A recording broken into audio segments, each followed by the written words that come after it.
Welcome to my channel Rokaz daily blog. আসসালামু আলাইকুম সবাইকে। সবাই কেমন আছেন? ঈদ চলে গেছে কিন্তু আমাদের সেমাই রান্না শেষ হয় নাই।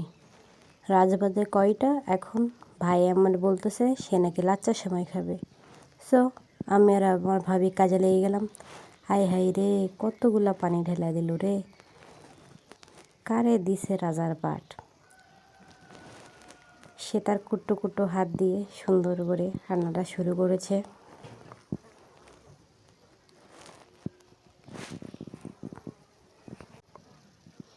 কেউ আমাদের চুলা দেখে আবার জাজ করবেন না, গরিব মানুষ যা হয়। এই যে আমার ভাইয়া সে লাচ্চার সময় খাওয়ার জন্য আগ্রহে বসে আছে।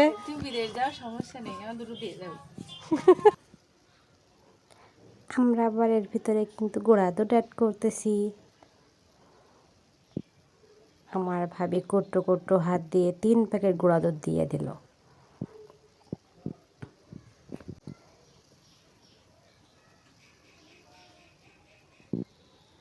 আবার দেখছি এর ভিতরে তেজপাতাও দিয়ে দিয়েছে। এবার সুন্দর করে কিন্তু এটাকে লাড়াচাড়া করে নিব। আমি একটু লাড়া দিই, নইলে বলবে তুই কিছুই করিস নাই।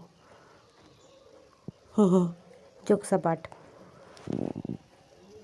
এইবারের থেকে কিন্তু অল্প গরম দুধ আমি এর ভিতরে দিয়ে ঘুটাই কিন্তু একদম রকেটের বেগেতে কিন্তু আমি এটাকে ঘুটিয়ে নিয়েছি গাইস। এবার এই গোলাটাকে দিয়ে দিব আমার যে কি বলে দুধের ভিতরে। আপনাদেরও কিন্তু এমনভাবে সময় নিয়ে ঘুটাই কিন্তু এমন দুধটাকে কিন্তু ঘুটে নিতে হবে।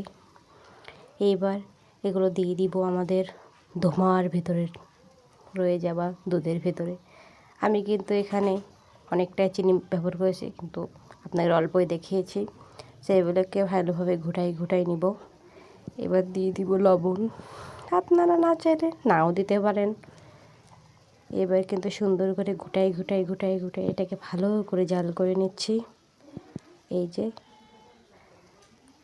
আমার দুধটা কিন্তু সুন্দর হয়েছে। এই যে বলক উঠে আসতেছে। এর ভিতরে কিন্তু আমার ভাবি এর মাঝে কিশমিশও দিয়ে দিয়েছে। একটু দাঁড়াবি না, আমি একটু ভিডিও করতাম।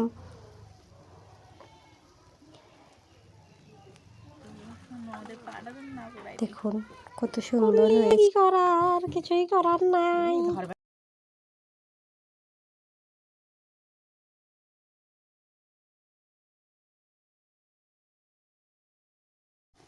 অধীর আগ্রহের পরে আমাদের সেই কাঙ্ক্ষিত সেমাইটা কিন্তু ভিজিয়ে দিয়েছি। এবার উপর থেকে আমি কিছু বাদাম ছড়িয়ে দিচ্ছি।